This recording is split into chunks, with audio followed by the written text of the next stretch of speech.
Good morning, fellow Toastmasters. It is my pleasure today to introduce one of our most accomplished speakers today, other than Jeff Chilson. This particular speech is a stretch for Jeff. He joked in his intro note saying, "If you had told me I would be making a speech like this when I first joined Toastmasters 2 years ago, I would have said you were crazy. But Toastmasters has stretched my skills and confidence." His speech today is from the Advanced Communication series, specifically storytelling. Jeff is working on projects 3 and 4. His specific purpose is to tell a story that entertains the audience while touching their emotions. He will need lights at 10, 12, and 14. His speech revolves around pride and its lessons, sometimes learned the hard way. Without further ado, please help me welcome Area 6 Governor, Rising Stars President, and overall kooky guy, Jeff Chilson, with his speech, Mustangs, Spartans, My Dad and Me, The Power of Pride.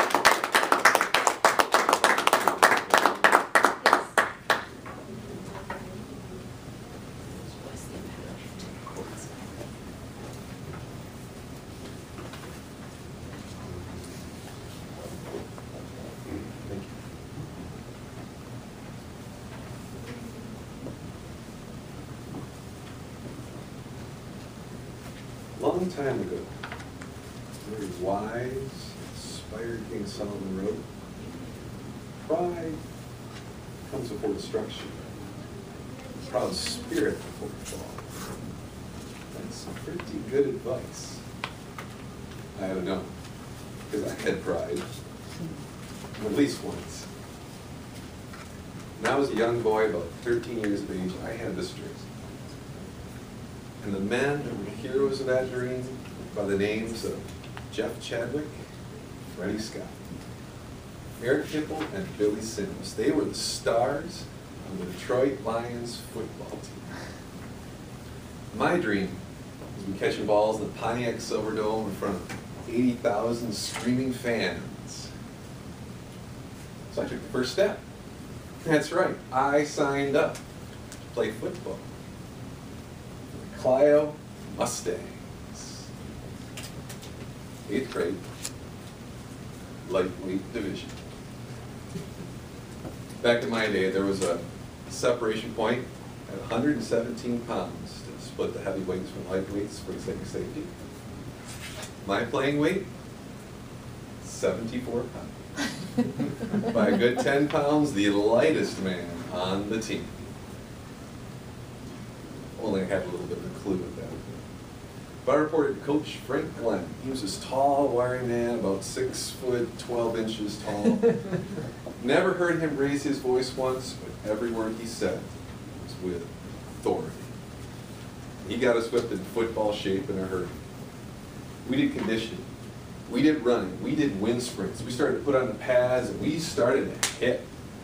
We did tackle drills, fumble football drills, tipping drills, gator crawls, bear crawls. I got hit from one side of that field all the way to the other for 2 solid weeks.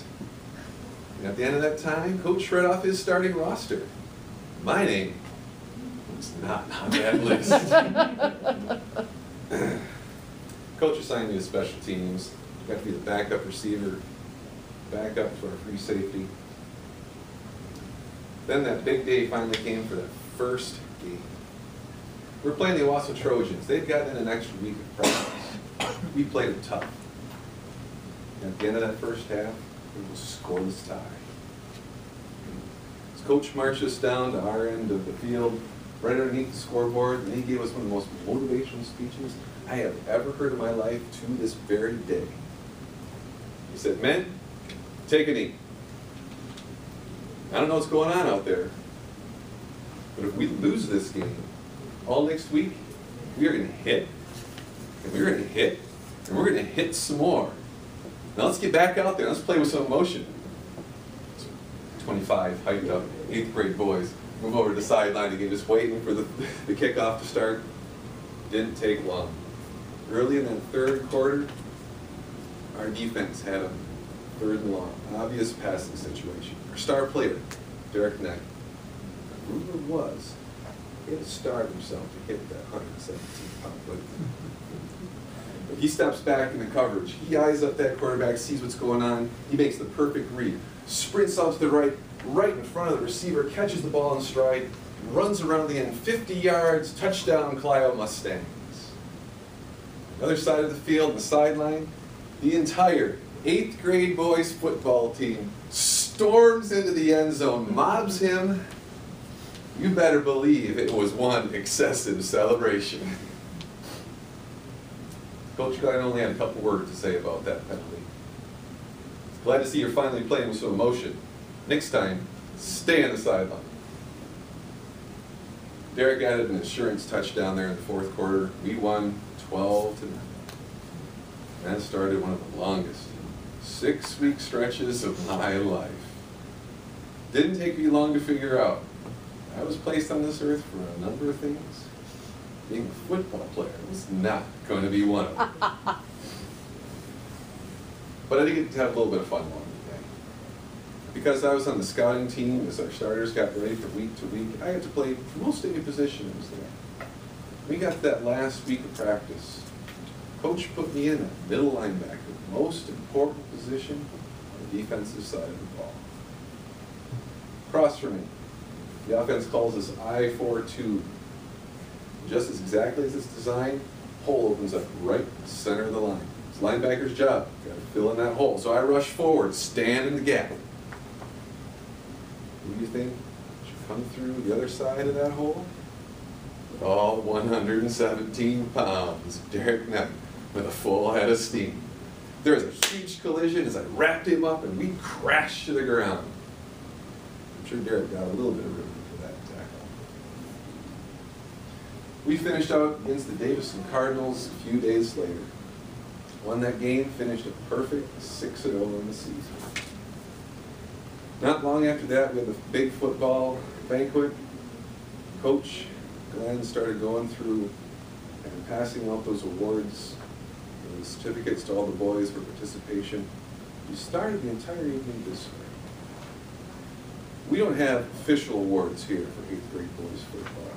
But if I were to recognize one young man as being the most improved player, it would be this one. Back at the beginning of the season, he couldn't tackle anybody. He just had to sort of run alongside him.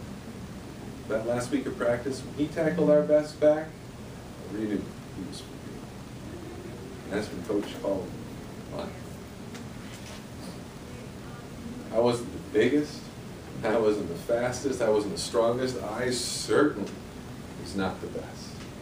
But that night, I got to be first.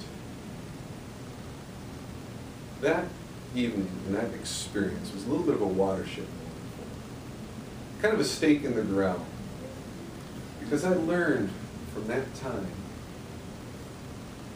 that when I had to face a challenge, there was something inside me that wouldn't quit.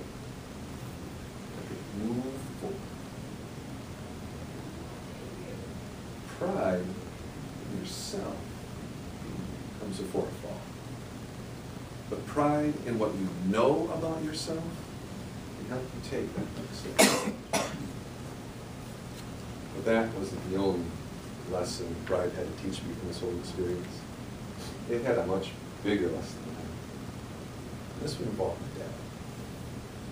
So hero is the word that I've used to describe my dad. He was much more special than that. In some ways, though, he was also just bigger than life. He was a Navy man, Korean War veteran, started his own business. He was the chief of our local fire department. You better believe he was tough. Football had taught me, at least in this one area of our life, we were not cut from the same cloth. So for me to tell my dad that when it comes to football, prep athletics, something like that, it's really not going to be a part of what I'm going to do as I go into high school. That was hard for me. My dad was surprised. It was no big deal. So I turned my attention to things I was good at. working on my academics, loved music, was involved in a family church. But I started to hear my dad say a few words. Stuck out a little bit at the time, but not much. She said, "Son, I'm proud of you." I admit, I really didn't know what to do with that at the moment.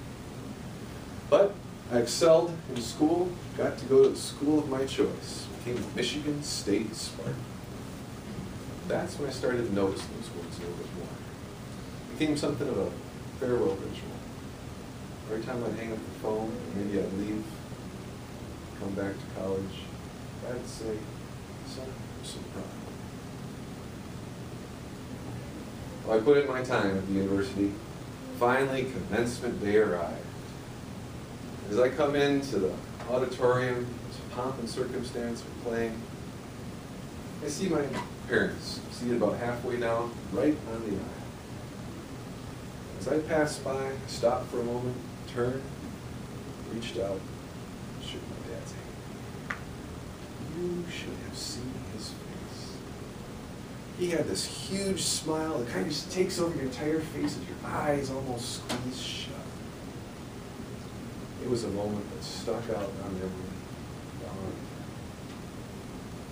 In fact, I get to hear my dad mention it a couple of times. I'd love to hear him talk about it. He said it this way: "My son, when we received his diploma, stopped and shook my hand."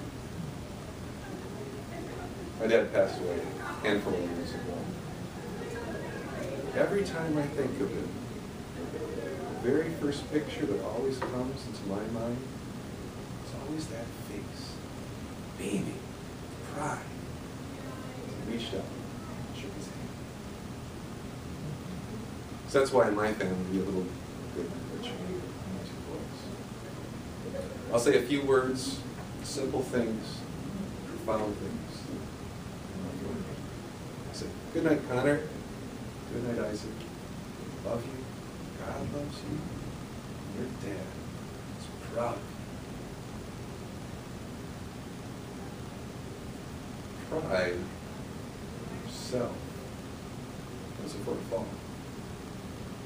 Pride in what you know about yourself, move a step forward. But pride in others is the very best way to be. It's part of pride. Mr. Joseph.